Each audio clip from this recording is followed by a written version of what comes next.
Une nouvelle étape franchie avec succès pour SpaceX. Les 2 astronautes transportés par la société privée sont entrés comme prévu dans la station spatiale internationale. Ils y ont retrouvé un collègue américain et 2 Russes. Manifestation contre le racisme organisée ce dimanche devant le siège du Congrès du Minnesota. Les forces de l'ordre y sont déployées en nombre. Les rassemblements de la veille avaient dégénéré en émeutes dans de nombreuses villes, dont Los Angeles, où nous retrouverons notre correspondant Pierrick Leurent. Enfin, le parvis de Notre-Dame, officiellement rouvert au public plus d'1 an après l'incendie de la cathédrale. Il avait dû rester fermé plus longtemps que prévu en raison d'une pollution au plomb. Bienvenue sur France 24. Après son lancement réussi samedi, la capsule de SpaceX est donc parvenue à s'amarrer sans encombre à la Station spatiale internationale. Elle y a déposé les 2 astronautes de la NASA qu'elle transportait. Ils devraient rester sur place entre 1 et 4 mois. Serine Bay et Cédric Ferreira. L'amarrage s'est déroulé sans encombre. Opération réussie.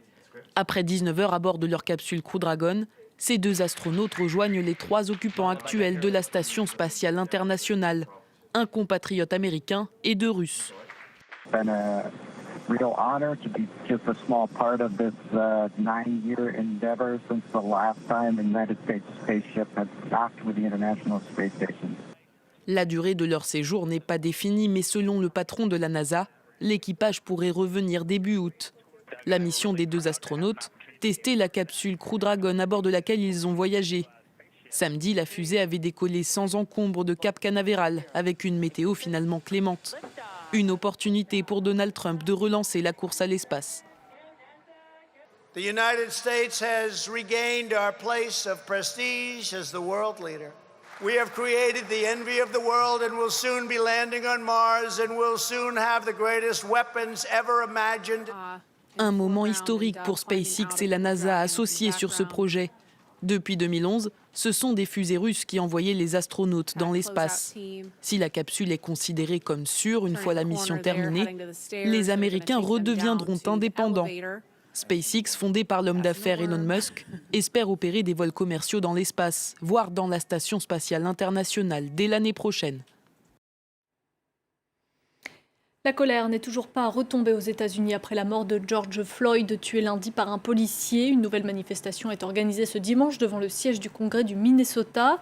Un important dispositif policier y est déployé. Il faut dire que la nuit dernière, de nouveaux heurts ont éclaté, comme ont pu le constater nos envoyés spéciaux Mathieu Mabin, Fanny Allard et Ketevan Gorgestani. Un genou à terre, le poing levé. Cette foule de manifestants est à l'image de la diversité de Minneapolis. Toutes les communautés sont représentées pour dire non au racisme. We don't want to live in a country that pretends that racism is over, because racism has never been over. Racism is still here and large today. This time you've seen nationally over 30 cities mobilize and individuals come together and say, we are demanding justice, not just for Floyd, but for a corrupt system. Coming out of this pandemic, things cannot go back to the status quo. If you ain't with us, you against us! Yeah! Au 5e jour de la mobilisation, les manifestations ne se cantonnent plus qu'à la ville de Minneapolis. Un peu partout aux États-Unis, les États font désormais appel à leur garde nationale pour renforcer leur police. À la garde nationale et à toutes les troupes de réserve de l'État. 5e nuit d'émeute, les policiers commencent à montrer des signes de fébrilité. Le couvre-feu pourtant décrété par le gouverneur n'arrête pas les manifestants.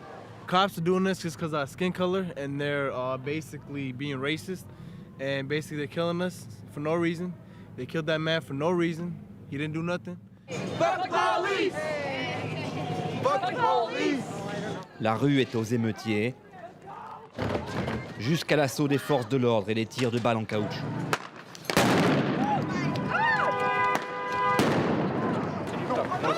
Minneapolis est désormais l'épicentre d'une crise devenue nationale.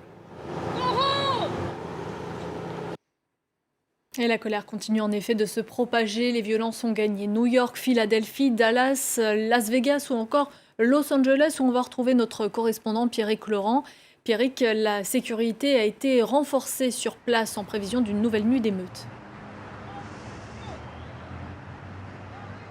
Effectivement, la sécurité était très largement renforcée la nuit dernière avec donc la garde nationale qui a été déployée pour la première fois depuis une trentaine d'années à Los Angeles. C'est vous dire un peu l'importance de cet événement. La garde nationale que vous voyez stationnée derrière moi ici au centre de convention de Los Angeles. C'est vraiment le cœur de la ville, downtown, avec ses gratte-ciels. Et bien ce matin à l'aurore, c'est dans ces rues de la ville que l'on a vu la garde nationale patrouiller. Donc pour la première fois, prendre position autour de magasins qui avaient été pillés, également autour de la mairie de Los Angeles pour sécuriser des lieux emblématiques. C'est en tout cas une ville qui est vraiment dans l'attente en ce moment. Il y a de premières manifestations qui ont eu lieu encore ce matin, comme à Santa Monica, dans le calme. Mais on attend effectivement le nouveau couvre-feu de ce soir qui va entrer en vigueur comme hier à 20h jusqu'à 5h30 du matin. Eric Garcetti, le maire de Los Angeles, l'a dit, il sera très ferme. Les gens qui seront dehors après 20h pourront être arrêtés par la police. Chacun doit donc rester chez soi pour éviter à nouveau les scènes de violence, de pillage que l'on a vues hier un peu partout dans Los Angeles, de downtown jusqu'à Beverly Hills. Et c'est la première fois, Pierrick, depuis 1992 qu'on assiste à un tel déploiement de force à Los Angeles. Effectivement, c'est particulièrement marquant pour cette ville qui se souvient encore, c'est gravé dans les mémoires de ces émeutes de 1992 lorsque des policiers qui avaient passé à tabac un jeune afro-américain avaient été innocentés par un tribunal de la ville et cela avait donné lieu à 6 jours et 6 nuits d'émeutes ici à Los Angeles. Alors les scènes étaient quand même beaucoup plus violentes à l'époque, il y avait eu 60 morts. Pour l'instant ici il n'y a évidemment aucun mort à déplorer, mais tout de même ces scènes de magasins en feu, des forces de l'ordre déployées en très grand nombre un peu partout dans la ville, elles rappellent aux Angelinos ce qui s'est passé effectivement il y a presque 30 ans maintenant. Et on voit qu'en fait la fracture avec la police de Los Angeles, elle ne s'est jamais vraiment refermée. La communauté noire de Los Angeles, elle exprime aussi son soutien à ce qui s'est passé dans le Minnesota et à la mort de George Floyd. Elle veut absolument dénoncer ces violences policières qui continuent quotidiennement un peu partout aux États-Unis.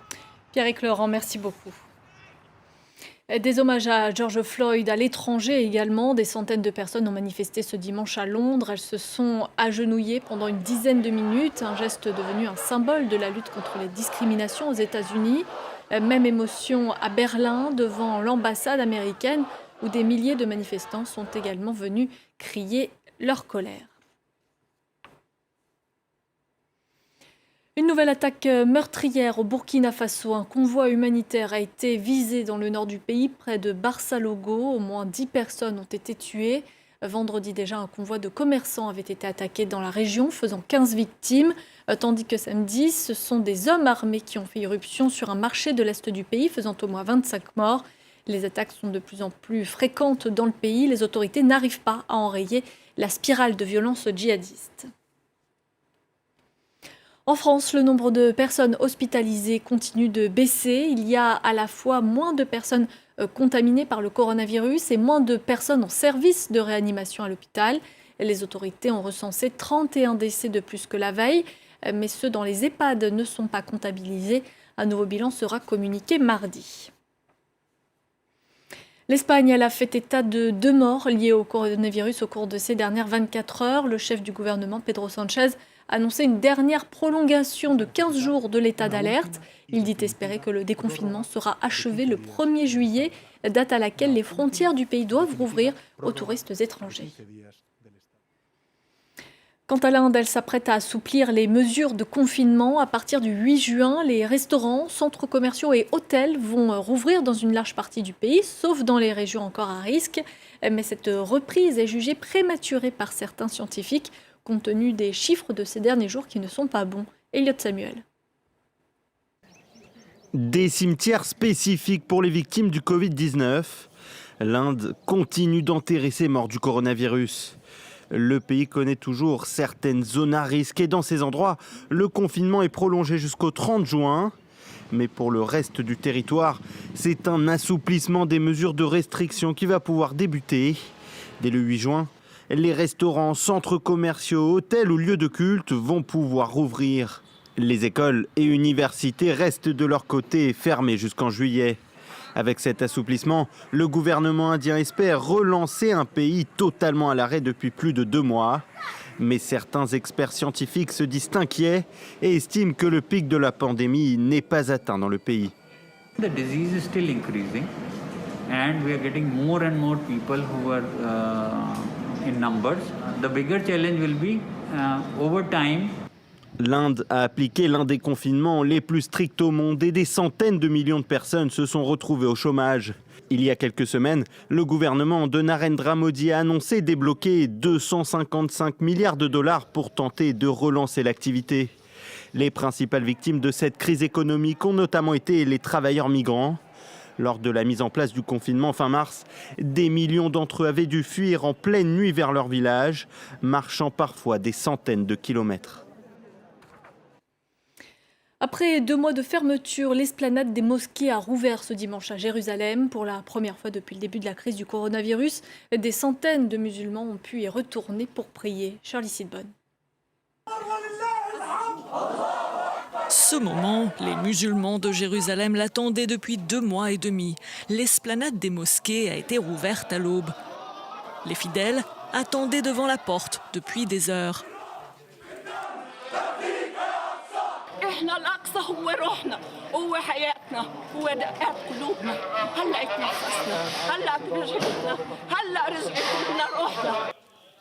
Les autorités musulmanes, ici gérées par la Jordanie, mais aussi les mosquées basées en Israël, en Cisjordanie et à Gaza, avaient respecté des consignes strictes pour empêcher l'avancée du coronavirus.